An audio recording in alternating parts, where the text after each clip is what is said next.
a todos. Um grande prazer estar aqui nessa noite de quarta-feira, dia 24 de fevereiro de 2021, como passou rápido, né? E hoje nós temos aqui no projeto Vamos Caminhar Juntos uma grande querida convidada, que é a doutora professora Heloísa Pancotti. Nós vamos conversar sobre as novas configurações familiares, seus reflexos no direito previdenciário, e importante que ela já chegou, vou chamá-la. Ela deve estar entrando. Nos aguardando a doutora Heloísa. Então, nós vamos falar sobre essa temática essa noite, um tema muito importante para a gente pensar, né? A gente está aguardando aqui a doutora Heloísa. Garanto que vai acrescentar muito naquilo que vocês pensam, naquilo que a gente vive no dia a dia, né? Nos nossos escritórios. E, enfim, vamos aguardar aqui.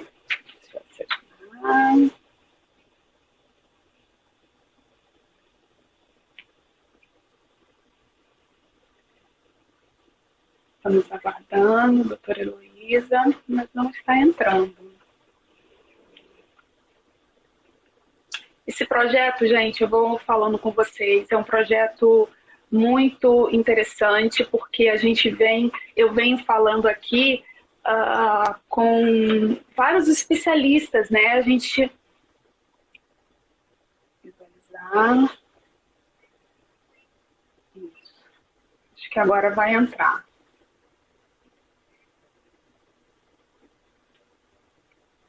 E foi. Foi, agora foi. Tudo bem? Como vão todos vocês? Tudo bem? Para mim é uma honra o seu projeto.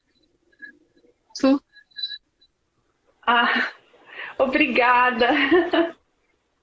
Uma honra para mim você estar aqui, ter feito, eu aceito o convite logo de plano. Eu sei que a agenda é super apertada e logo foi aceito. Então, muito obrigada, desde já agradeço, tá? Estava falando aqui, né, da importância do tema que a gente vai falar agora à noite, falar um pouco, conversar. E eu vou ler seu mini currículo aqui, primeiro. A doutora Heloísa, ela é advogada, ela é professora de Direito da Seguridade Social, ela é mestre em Direito pela Univem de Marília, sob orientação do professor doutor Ricardo Pinha Alonso, membro do grupo de pesquisa InterVEPS, sob a liderança do professor doutor Renato Bernardi. Atualmente se dedica à pesquisa de direitos sociais com ênfase em sua interseccionalidade com a questão de gênero.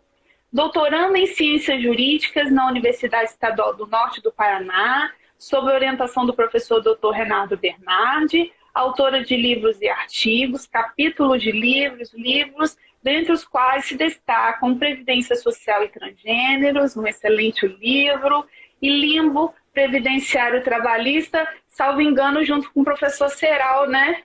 Ambos pela editora Juruá.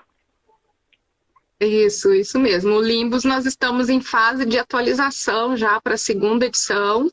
Foi um livro muito bem aceito no mercado, um livro que teve uma vendagem muito expressiva, né? Então, o professor Serral, Hélio, né, e eu estamos, assim, firmes, trabalhando incansavelmente para trazer atualização de acordo com as alterações legais, né, que nós pós-reforma da Previdência, mas sobretudo depois do decreto 10.410, que a gente pôde observar outras situações de limbo, né, que apareceram.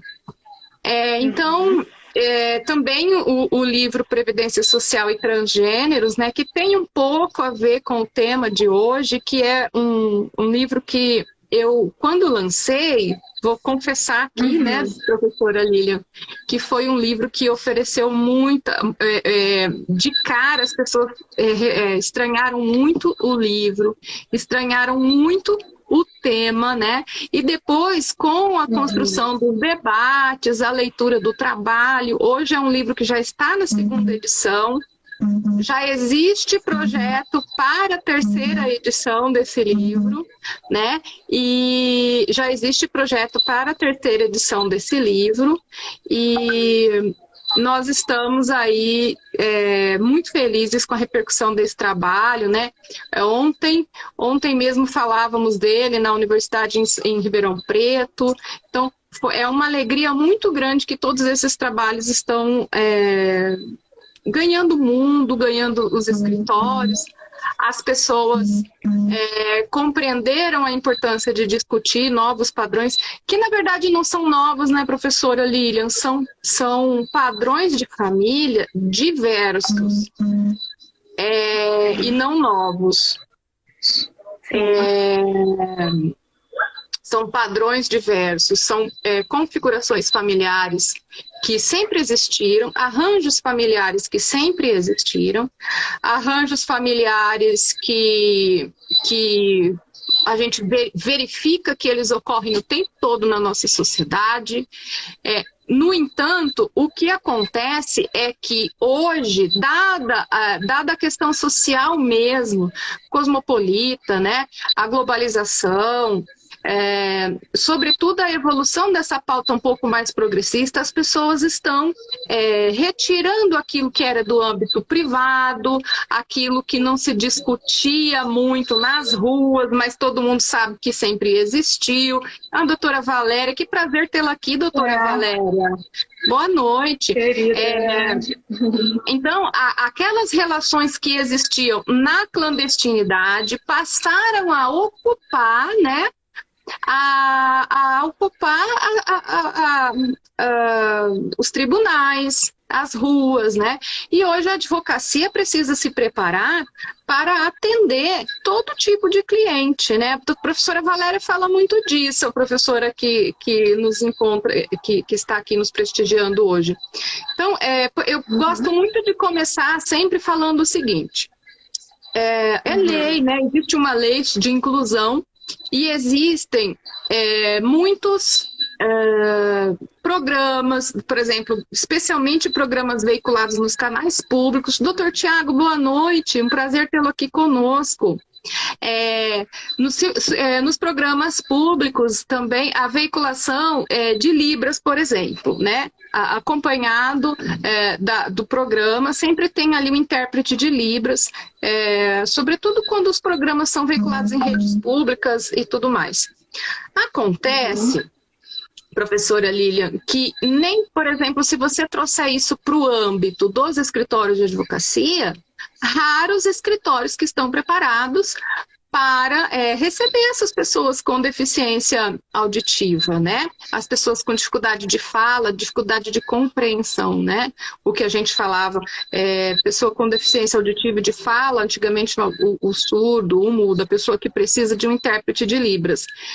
Porque não se conhece as particularidades e muitos não são alfabetizados porque não ouvem, então não adianta escrever. Então a questão da inclusão para o escritório de advocacia é uma coisa ainda muito inicial, e o meu trabalho se destina a isso, a discutir aquele padrão de existência, aquele ser humano que desvia daquilo que se concebeu que era o padrão de normalidade. Então hoje nós possuímos, né, arranjos familiares que eles estão muito mais desligados dos padrões em que se construiu a família, né, na concepção assim romana, né, na concepção antiga do termo, e mais ligadas aos arranjos construídos a partir do afeto. E nesse campo dos arranjos construídos a partir dos afetos, nós estamos ainda engatinhando. Mas, vejam só, Eu tenho um amigo, mestre também pela mesma instituição que eu, e nós tivemos a oportunidade de fazer alguns congressos internacionais, que ele conta que o avô dele nunca teve menos do que 4 mulheres, né? Nunca teve menos que 4, todas moravam na mesma rua, e ele tem 30 e tantos filhos e mais de uma centena de netos. E ele diz assim, já pensou se o dia que fizer o inventário desse homem, ainda bem que ele gosta de boa saúde, né? Mas já pensou a pensão por morte, né? Então vejam, isso sempre existiu, sempre houve. As pessoas se relacionam no campo das afetividades de maneira que nem sempre correspondem ao padrão que se estabeleceu e que se determinou que era normal. Então, por exemplo, a construção da família em si, né, nós podemos dizer assim, o ser humano, essencialmente, se a gente for pensar na antropologia, né, no tempo em que o homem convivia em tribos, os padrões de relacionamento não eram monogâmicos. A essência, o instinto do ser humano não é a monogamia. O que acontece é que com a evolução, né, greco-romana das paterfamílias, que eram muito mais ligadas à condição patrimonial em si, né, porque o que fazia parte da paterfamília? Tinha um líder e ali era propriedade desse líder, né, tudo que havia na propriedade. E se concebia como propriedade a esposa ou as esposas, né? Os irmãos, os filhos, os escravos, os empregados, as coisas, os animais, né? E isso fazia parte ali da paterfamília. E o nosso modelo de família, esse modelo que ainda se convencionou admitir como modelo padrão, ele é uma reminiscência daquilo que se concebeu, não com base em laços de afetividade, se concebeu com base em laços patrimoniais. E aí, professora Lilian, eu conheço o seu trabalho também ligado ao direito previdenciário. O direito previdenciário é um campo que o professor Vitor Souza fala que é o direito do afeto. E eu acho também que é o direito do afeto. Porque só quem trabalha no nosso ramo sabe, né, o quanto que a gente consegue avançar nessas pautas que muitas vezes, se você for discutir pelo campo patrimonialista, você não consegue, né? Então, veja, no campo previdenciário, nós podemos reconhecer a união homoafetiva como uma instituição familiar, né? Porque a evolução do que se concebe como família em um tempo muito recente, a concepção de família não cabia nem o marido e a mulher.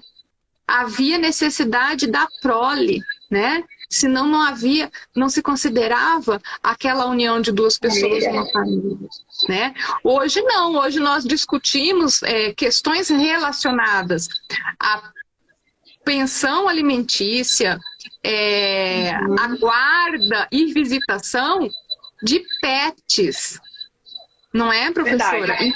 É verdade. Então, existem processos em andamento na justiça hoje em que se discute regime de visitação e pagamento de pensão alimentícia para pets. Então, veja, a concepção do que se tratava de uma família, o que se via, assim, modificou demais, né? Hoje uma família composta por 2 pessoas que não desejam filhos praticamente possível, viável e tem proteção legal. No campo do direito previdenciário, nós podemos avançar e conceber como uma entidade familiar a união de 2 pessoas do mesmo sexo, né?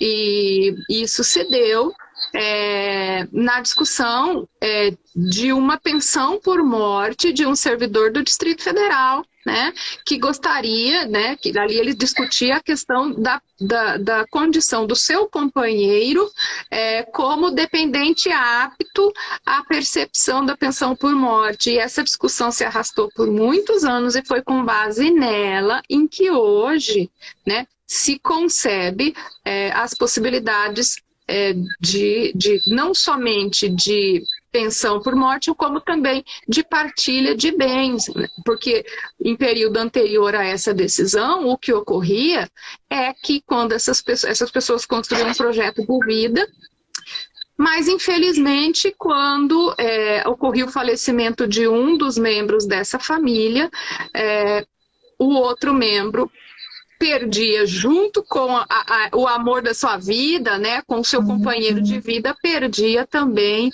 o patrimônio, né, às vezes os investimentos. A proteção sem proteção alguma, né, ficaria o alento total. E eu acho que essa questão do reconhecimento da união homoafetiva extremamente importante, porque ela demonstra, de fato, a igualdade, né, que a gente tanto apregoa, e justamente nessa questão do afeto, né, de que as famílias, a gente não tem mais a configuração familiar da década de 50, da década de 40, né, a gente tem hoje um outro movimento e que o Poder Judiciário ele precisa estar atento a esse movimento para que o Estado protejam essas pessoas e não deixam o alento social. Veja, antes do Estatuto da Mulher Casada, por exemplo, e não é tanto tempo assim, né? Ele remonta a 1962, a mulher não podia trabalhar sem autorização do marido, né? A mulher não podia nem submeter-se a uma cesárea, por exemplo, sem autorização do marido. Havia ali uma compreensão de que a mulher ocupava um espaço subalterno, né? Na sociedade. E depois houve um marco significativo de extrema importância, né, que se deu com a lei do divórcio em 1977, né? Nessa questão, na lei do divórcio de 1977, tornou-se possível a corresponsabilização, por exemplo, por questões relacionadas à pensão alimentícia, né? Antes de 1988, por exemplo, no campo previdenciário, as mulheres lavradoras não faziam jus, por exemplo, à pensão por morte. Veja só, doutora Liliane. Então, todas essas construções legais e jurisprudenciais, elas remontam ali da década de 60, né? E na década de 60, também no mundo eclodiu o movimento pelo reconhecimento dos direitos humanos LGBT. Então, nós tivemos, assim, podemos dizer que a questão do reconhecimento das novas configurações familiares, ela tem íntima ligação com o movimento feminista, com a emancipação feminina, sobretudo, né, as questões que colocavam a mulher numa posição de cidadania subalterna em relação ao homem. E também nós podemos dizer que nesse mesmo período, talvez não no Brasil, mas no mundo, eclodia também um movimento, na esteira do movimento feminista, que reivindicava para a população LGBT não direitos diferentes, mas equiparação de direitos com a população hetero-cis-normativa. Então aí vejam só, a partir dessa consideração, nós tivemos um outro marco muito importante no Brasil para o desenvolvimento de uma teoria do direito das famílias, que foi a Constituição Federal de 1988, né? A Constituição Federal de 1988 Ai, oh, minha amiga Sandra que entrou. A Sandra é minha amiga de grupo de estudos Interveps, mestranda da UEMP, e uma pessoa que, para falar de afinidade, professora Lilian, é maravilhosa essa mulher. É mesmo, que bom. E ali, professora Lilian, na Constituição Federal de 88, a gente pode observar ali o corolário do artigo 5º, inciso 1º, que estabeleceu que homens e mulheres são iguais em direitos e obrigações, né? Então, a partir desse corolário da Constituição Federal, nós podemos começar a construir uma teoria jurídica e conceber essa mulher como receptora de direitos iguais, né? Aí, a partir dessa Constituição, essa prerrogativa de igualdade passou a contaminar as outras áreas do direito. Olá, Previdenciário Militar em Foco, Márcio Antônio Ribeiro Barbosa, prazer tê-los aqui. Muito obrigada pela audiência. Então, a isonomia passou a vincular os contraentes, né, os nubentes, e também a prole, tá? A prole. Por quê? Porque havia uma diferenciação importante entre união estável e casamento, né? E hoje a discussão migrou um pouco. Nós já temos consolidada a instituição da união estável e do casamento, mas nós não temos ainda uma questão solidificada sobre uniões paralelas. O que nós tivemos no direito previdenciário recentemente foi uma derrota, né, um retrocesso, e se me permite a crítica, e não obstante o respeito que eu tenho pelo trabalho do STF, eu deixo aqui a minha crítica, porque eu considero que o julgamento da questão sofreu a influência indevida da opinião popular, né, da opinião das ruas e da imprensa, porque o caso que foi discutido recentemente no STF, deixa eu pegar aqui as uniões simultâneas, né, para fins de pensão por morte, deixa eu ver se eu anotei aqui, mas veja, não me lembro agora, me fugiu o número desse julgamento, mas veja, o vou caso... até procurar depois, vou anotar. Isso, o caso foi julgado muito recentemente mesmo. Eu acho que, pera lá. RE 1045273, que é o caso paradigma. Vejam só. Se tratava de um servidor público que mantinha um casamento com uma mulher, um casamento heteronormativo. Paralelamente, ele manteve com um homem uma união homoafetiva.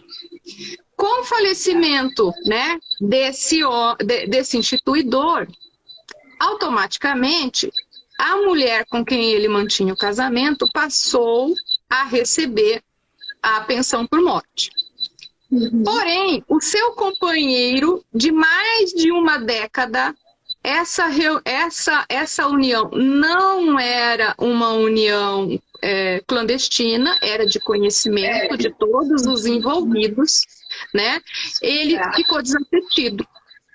E aí, quando ele procurou a justiça para discutir o direito a uma cota dessa pensão por morte, né, o processo se tornou um caso paradigmático e que pretenderia ali, né, a exemplo do que acontecera antes, quando nós discutimos a instituição união homoafetiva, né, como capaz de gerar entre os envolvidos, né, benefícios previdenciários, entre eles a pensão por morte, a gente pretendia discutir isso no STF para as uniões paralelas, né, ou no caso simultâneas, e não houve. Esse julgamento chegou a fazer maioria em favor da divisão do benefício. Depois nós tivemos substituição de ministro no curso desse processo, né? Pedidos de vista, mudança de posicionamento e, por fim, prevaleceu um pensamento que eu particularmente repudio, que é o de que porque para mim o que ficou marcado, né, dado que nenhum dos dois casamentos, né, no caso, nenhuma das duas uniões, né, acontecia de forma clandestina. Clandestina. Né, não havia pública e notória. Os dois relacionamentos eram públicos, notórios, e segundo informações, não conheço o processo, mas segundo informações, as partes se conheciam e até confraternizavam em datas comemorativas, né? Esse instituidor que faleceu, ele morava, né, em alguns dias na residência da esposa, em outros dias na residência do companheiro, e assim ele se revezava. Então, veja, para mim, pesou muito, porque a imprensa, a opinião da imprensa que dizia assim, eu me lembro das manchetes quando esse caso foi a julgamento, que dizia assim, STF vai julgar se amante tem direito à pensão por morte. Lembra disso, doutora Lilian? Lembro, lembrei. E não foi isso que aconteceu. O que se decidiu naquele julgamento estava longe de ser uma situação dessas, né? E aí o que prevaleceu foi que, em comparação, uma união estável em relação à instituição do casamento, para mim, para fins de pensão por morte, houve uma desequiparação. E essa desequiparação é vedada na nossa Constituição Federal. Então, esse posicionamento, no meu entendimento, né, ele, muito embora tenha sido proferido na Corte Constitucional, ele foi equivocado. Porque houve... o professor Rodrigo Sodero falou sobre esse julgamento também, algo nesse sentido, né? Eu tenho que manifestar a minha discordância do resultado desse julgamento, né? Até porque, né, doutora Lilian, em outras situações, como por exemplo, um casamento sucedido de uma união estável, é comum que se divida, não é? É comum que se divida a pensão por morte entre a ex-esposa e a atual companheira. Então, eu não vi um interdito legal para que não se concedesse a cotização desse benefício entre os dependentes, né? No caso. A professora acha que essa decisão se baseia numa decisão, por exemplo, com bases cristãs, por exemplo? Eu não compreendi a última palavra. Se essa decisão, a professora acha que tinha algum cunho cristão com relação a isso? Professora. Professora Lilian, o próprio Instituto da Família, né, se você for conceber o próprio Instituto da Família, conforme ali a Pater Familias greco-romana, ela tem um inegável componente religioso, né? E aí, é inegável também que a pauta, né, a pauta cristã, ela tem contaminado cada vez mais os sistemas legais. Eu vejo muito a contaminação quando, a partir da MP 871, né, e depois e isso veio, né, para a reforma da Previdência, a questão probatória da união estável para fins de pensão por morte com relação ao casamento. Eu vejo esse mesmo componente pejorativo. Eu falo muito sobre isso. Nossa. Inclusive, naquele congresso onde estivemos juntas, eu falei sobre essa temática. Eu vejo esse componente prejudicial, professora Lilian, contaminando as normas, né, cada vez mais. Eu vejo, se a gente for pensar assim, do ponto de vista sociológico, a gente vai começar a falar em relações de biopoder direcionadas contra a população LGBT, contra arranjos afetivos não tradicionais, né? E isso tem passado para a legislação, sim, na minha opinião, tá? Então, por exemplo, lá atrás, quando as pessoas começaram a apontar, e a legislação previdenciária traz isso, eu estou saindo um pouquinho do foco, mas eu volto logo. Não, quando a gente, imagina, pode falar. Lá atrás, quando a gente falava quando começou a disparar aquele monte de fake news sobre auxílio reclusão, né? E a gente via aqueles quadrinhos rodar Facebook, Instagram, WhatsApp, dizendo que valores astronômicos, que qualquer pessoa que fosse presa ficava rica, já ganhava um dinheirão e não sei o quê. Perceba, professora Lilian, que depois que uma mentira replicada inúmeras vezes, ela se torna uma verdade. Não se torna? E verdade. Aquele quadrinho mentiroso sobre o auxílio reclusão, ele se tornou uma verdade no imaginário popular. Então, fora do campo científico, né, fora da sala de aula, que é um lugar muito reduzido, que a população não tem acesso, né, quase não tem acesso, aquilo se tornou uma verdade. E quando começaram as primeiras medidas de restrição de acesso ao benefício de auxílio reclusão, a população apoiou. Aí eu percebo isso. Contra os novos arranjos familiares, contra as uniões estáveis. É possível perceber isso na questão da exclusão, por exemplo, do menor sob guarda, né? Do rol de beneficiários, isso é grave. Eu percebo agora que o alvo é o funcionalismo público, então a gente vai perceber, né, uma restrição cada vez maior direcionada às normas de proteção ao trabalho, as normas previdenciárias direcionadas ao RPPS. Olha, eu tenho aqui duas amigas, a professora doutora Marivete Baceto e a minha queridíssima grávida do ano, Sara Gadelha, direto da cidade do Porto, em Portugal, prestigiando a nossa live. Que delícia! Temos audiência. Que saudade de Porto! Lá tem vacina, doutora Lilian. Ai, meu Deus! Há um ano atrás eu estava em Coimbra, então eu passei por tudo lá e é tão lindo. Porto é ótimo, adoro. E tem vacina. E a Sara mora ali no Porto, na cidade de Felgueiras, pertinho, tomando um vinho do Porto, delícia. Que maravilha. Mas então, professora, eu verifico sim esse tipo de contaminação da nossa legislação, e aí é preocupante, né? Agora, veja, na questão da população LGBT, nós, sobretudo com relação à população LGBT, essa questão probatória da união estável, ela atinge com peso incrível, né? Porque as pessoas constroem relacionamentos que duram anos na clandestinidade. Sim. Porque se já é difícil para...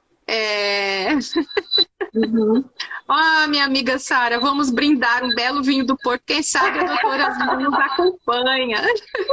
Acompanhe com o maior prazer. Vamos todos.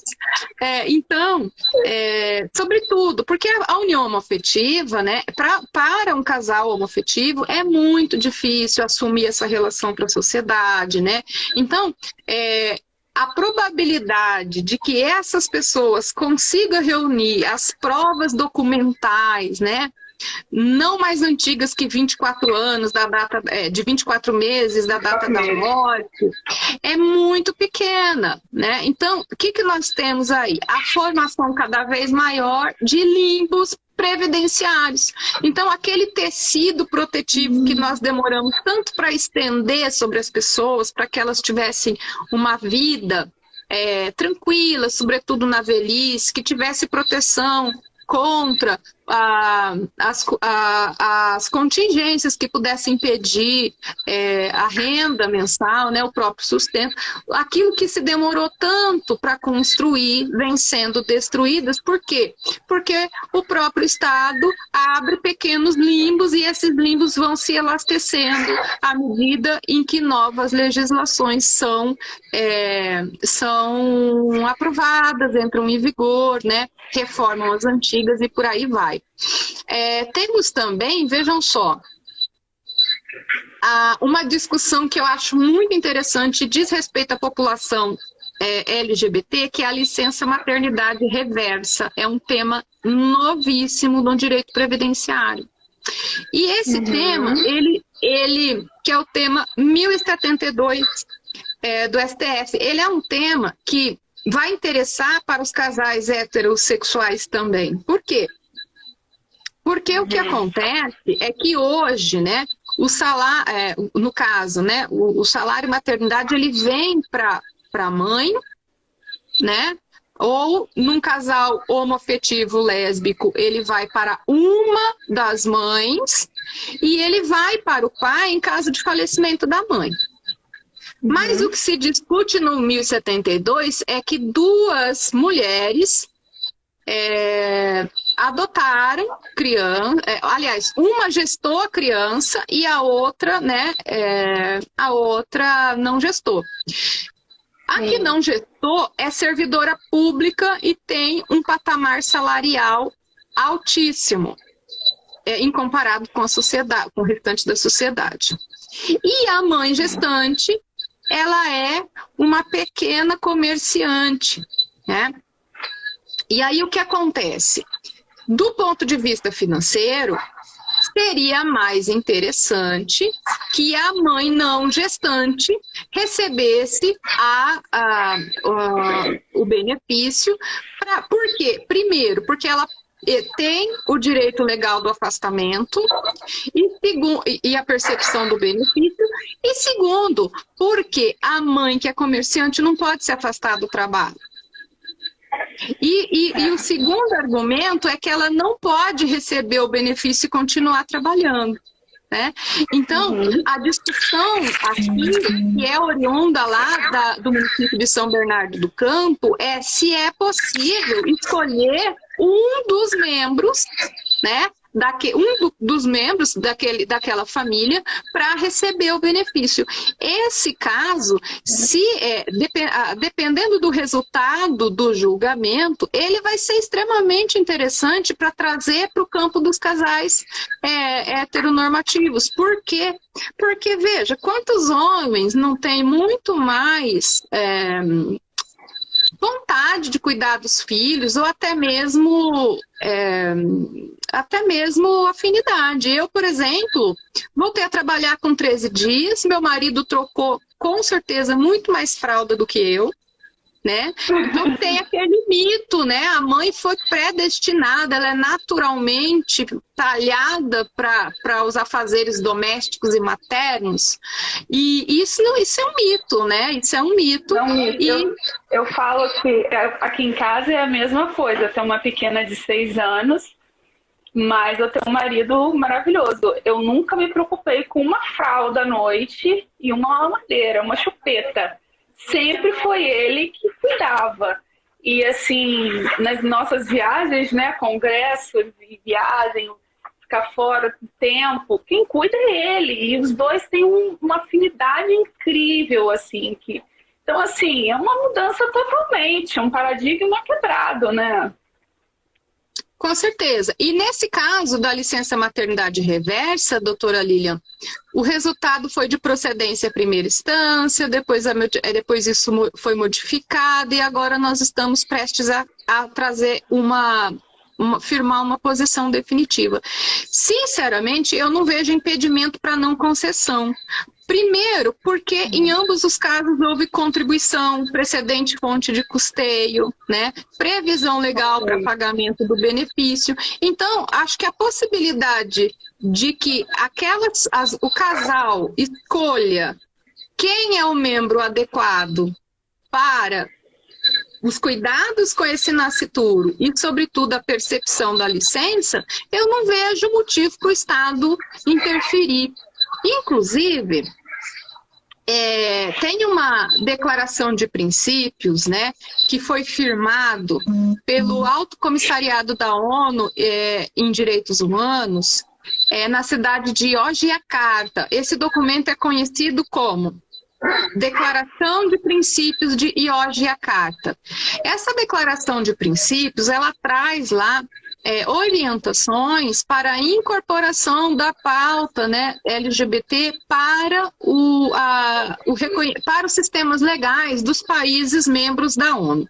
E ali existe uma disposição muito específica e que o STF recorrentemente utiliza no terceiro princípio, que fala assim: a livre expressão do gênero e da sexualidade é um direito fundamental do ser humano, é uma parte indissociável da existência humana e cabe ao Estado somente protegê-lo e jamais regulá-lo. Então, nesse sentido, né, as construções familiares, o que a pessoa faz com o seu afeto, não é dever do Estado interferir.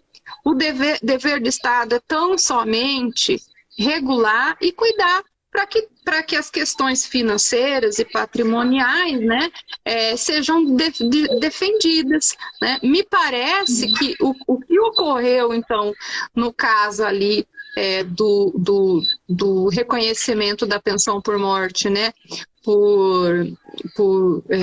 na união paralela, foi uma interferência indevida do Estado nas relações interpessoais, né?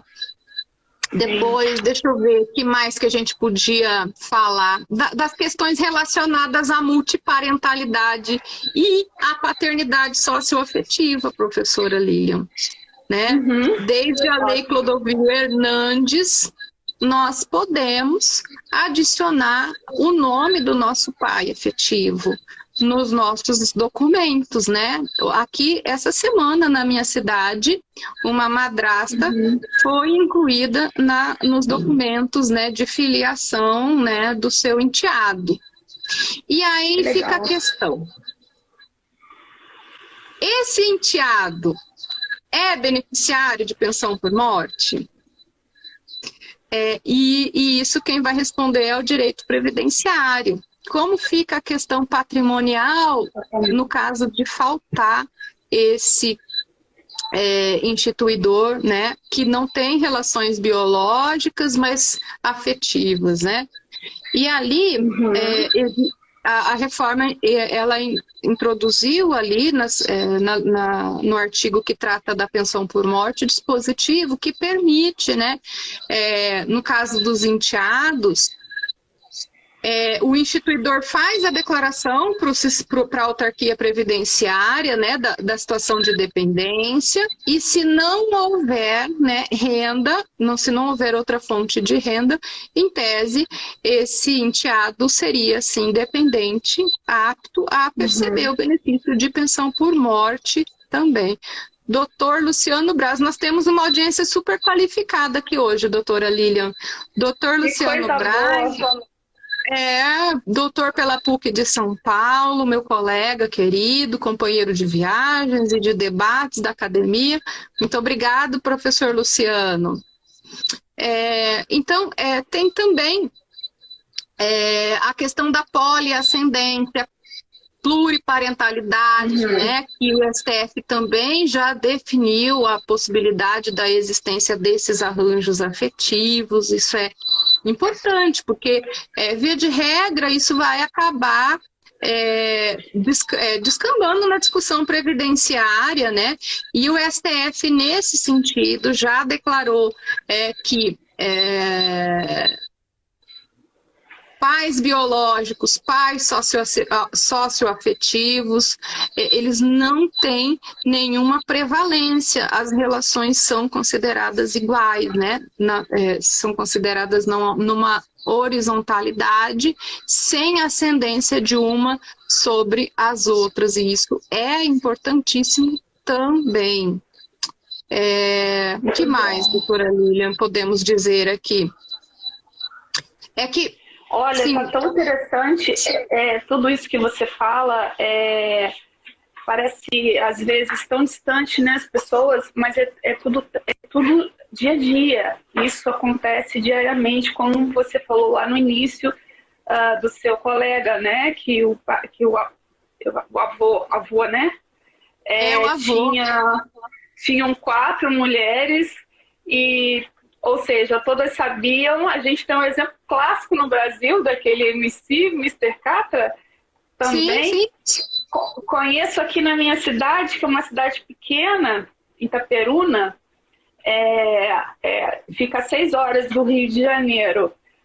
Conheço uma situação parecida, acho que são 5 mulheres, e todas sabem de uma das outras, e todas se mantêm ali. Eu fui no aniversário uma vez na casa deles, e eu achei aquilo assim, todas conversando muito naturalmente. Então, assim, é uma coisa natural, né? Natural. E todos em volta reconhecem como natural. E é isso que eu acho mais interessante.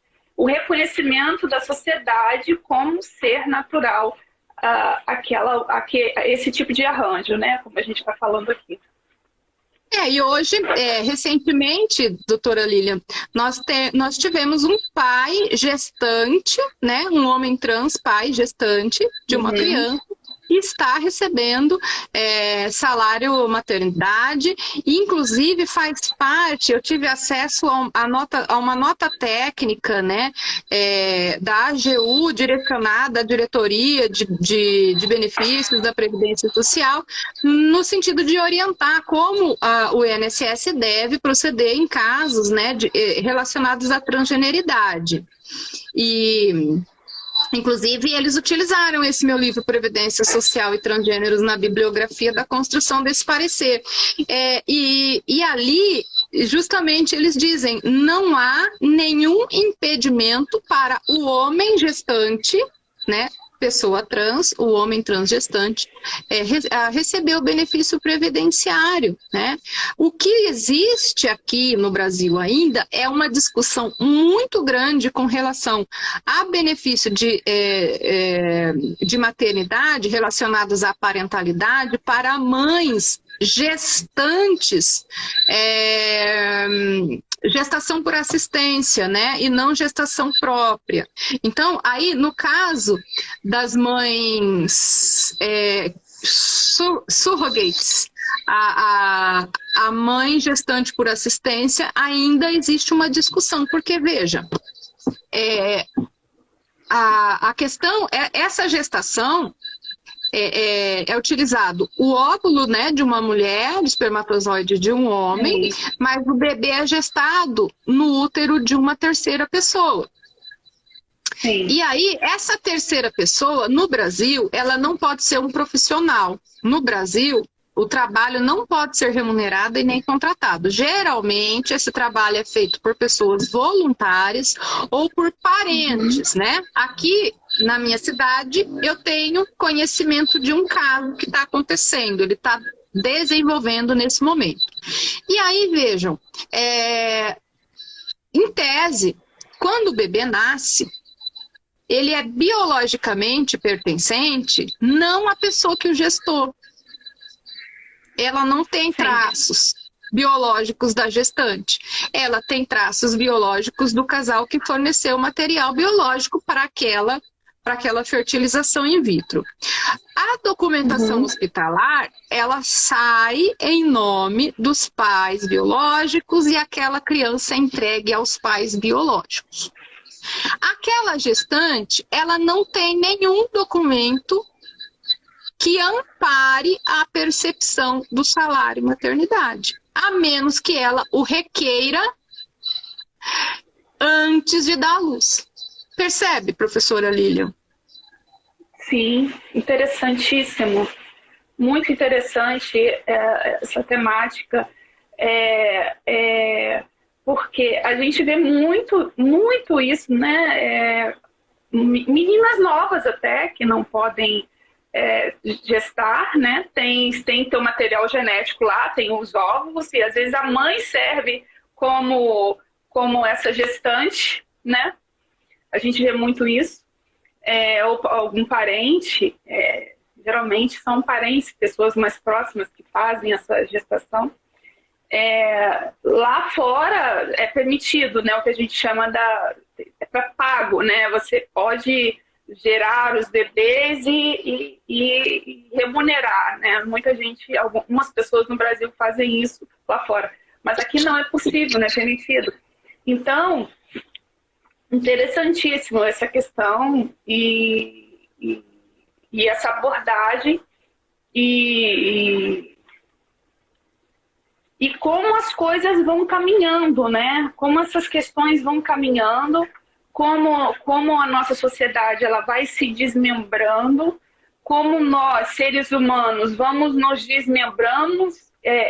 No outro dia eu estava fazendo aqui uma live com o professor Sodero, e eu falei com ele, eu fiz um exemplo, né, como se fôssemos o direito previdenciário, né, é como se fosse uma célula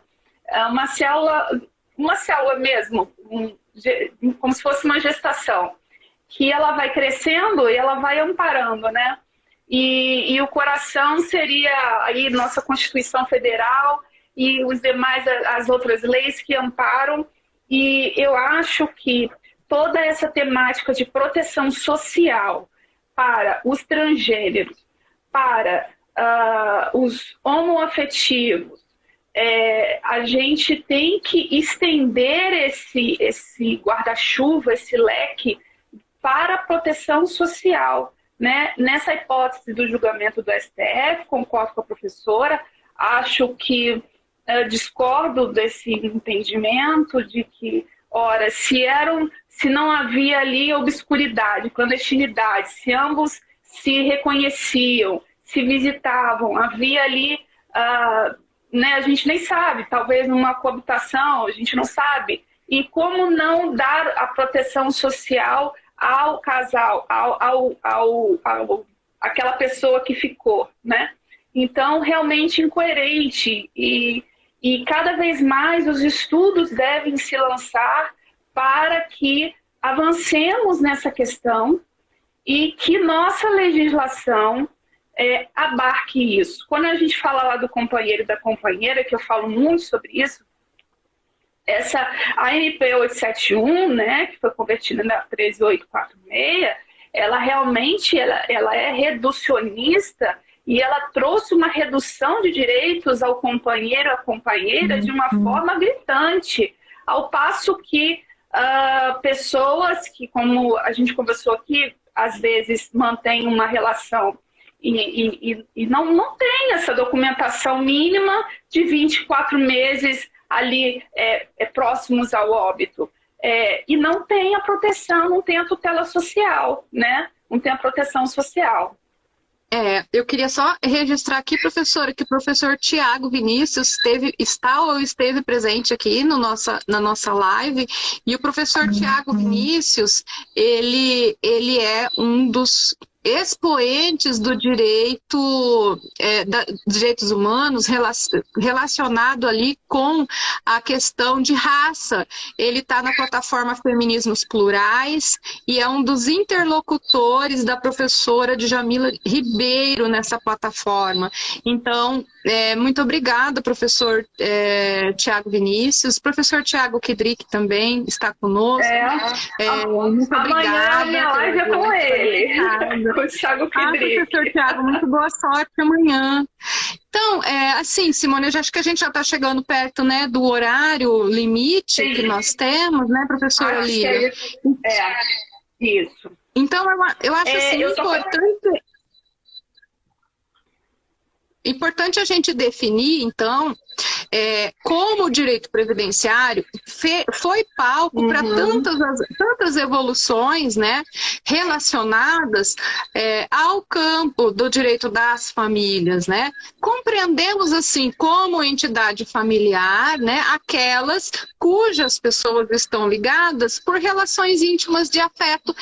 E esse é um conceito que a gente foi buscar lá na Lei Maria da Penha, né? E a Lei Maria da Penha é a terceira lei mais moderna e avançada do mundo, né? Assim considerada. Então, vejam só, o direito da família, ele veio crescendo sobretudo a partir de 1988, com a nossa Constituição Cidadã, e ele veio evoluindo, né? Infelizmente, nós podemos ali apontar, a partir de 2016, um movimento cá um pouco retrocessivo nesses direitos, né? Minha querida Auroricchio, a AGU mais linda desse Brasil, presente aqui na nossa live. Muito obrigada, minha amiga. Que honra! E aí, professora Lilian, é isso. Nós tivemos vários avanços. Duplo salário maternidade está em discussão, salário maternidade reverso, como nós dissemos. Infelizmente, tivemos esse retrocesso aí na questão da família, das uniões paralelas, né, para fins de pensão por morte. Mas nós temos grandes discussões ainda sobre salário maternidade para gestação por solidariedade. Nós temos ainda questões relacionadas à dependência, ao dependente de uma paternidade socioafetiva, né? Todas essas discussões, elas encontram no campo previdenciário um meio muito fértil para discussão, né? Também, olha, se a gente parar para pensar que a primeira pensão por morte conferida, aliás, aposentadoria por tempo de contribuição conferida a transgênero no Brasil, ela veio no RPPS. Então, por exemplo, essa existência trans, né, pós ADI 4275, ela veio sendo incorporada aqui no direito previdenciário, que é o campo da afetividade, né, o campo onde a gente pode, de fato, discutir questões relacionadas à afetividade, com um maior desprendimento das questões morais, da contaminação religiosa no ordenamento jurídico, né? Então, por isso também que eu sou apaixonada pela temática, eu acho essa discussão extremamente relevante, e assim... E fala muito bem, eu amo a aula, eu adorei, eu estou aqui só ouvindo e me foge a palavra agora, mas todas as situações muito bem esclarecidas e traz à baila questões importantíssimas da situação atual e que vamos nos deparar em nossos escritórios, né? Com certeza, e devemos nos preparar, né? Porque não existem novas configurações familiares. Existem configurações familiares que migraram da clandestinidade para a luz do sol. Então, nós devemos, enquanto resistência qualificada às injustiças sociais e, sobretudo, aquelas praticadas pelos entes que nos deveriam proteger, nós devemos nos preparar para receber essas pessoas, reconhecendo em cada uma delas as particularidades que tornam elas tão especiais quanto as demais pessoas que compõem esse nosso universo, né? Então, eu brinco muito e eu falo que a gente precisa de muita diversidade na nossa vida, porque toda vez, professora Lilian, eu fiz e vou falar bem rapidinho por causa do tempo, eu fui ao campo de concentração de Dachau, nos arredores de Munique, e lá eu vi o que foi feito com a população LGBT no genocídio da Segunda Guerra. E ali, as pessoas entravam exuberantes, né, coloridas, porque eles eram, assim, merchants, artistas, pessoas muito prósperas, né? E eles eram fotografados na chegada, com as vestes com que foram presos. E daí, dias após, estavam todos de cabeça raspada, com o mesmo uniforme, emagrecidos, tinham perdido seus direitos trabalhistas e trabalhavam até morrer, né? Tinham perdido a proteção do Estado, tinham sido desumanizados, mas se você colocasse um atrás do outro, era todo mundo igual. Então, a hegemonia implica na perda da liberdade, é o contrário. Tudo que é muito igual implica no engessamento da liberdade, e isso não é interessante para ninguém. Por isso que nós devemos lutar, né, resistir e lutar para ampliar cada vez mais que todas as pessoas e que a diversidade seja reconhecida, e que a diversidade seja reconhecida como sujeitos de direitos tais quais qualquer pessoa nesse mundo. Professora, eu agradeço imensamente. Queria aqui deixar registrado o meu afeto pelo professor José Roberto Sodero, que é um bálsamo e uma luz que nos guia nessa profissão, né? E uma pessoa tão necessária. Deixar aqui as minhas recomendações para o professor Tiago Kidrick, que vai me suceder na próxima live. Professor Tiago, desejo que seja muito bem sucedida. Deixar o meu beijo para minha querida Sara, grávida mais linda do mundo.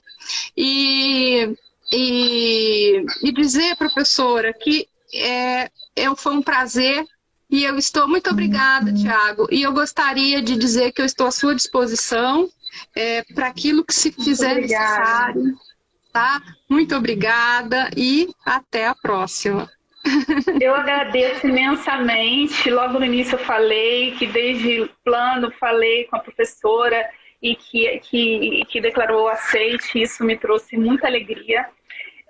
Tenho orgulho e assim pelo teu trabalho, pelas coisas pelo estudo, né, profundo e pela luta, né, significativa que marca e deixa um legado nessa geração, que é trazer essa liberdade que a gente tanto busca e a igualdade.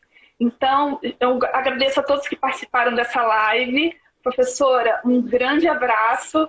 Espero poder fazer outras lives. E por aí vamos nos encontrando. Muito obrigada. Uma boa noite a todos. Boa noite, professora. Um abraço, gente. Até mais. Fiquem em paz. Fiquem com Deus. Tchau.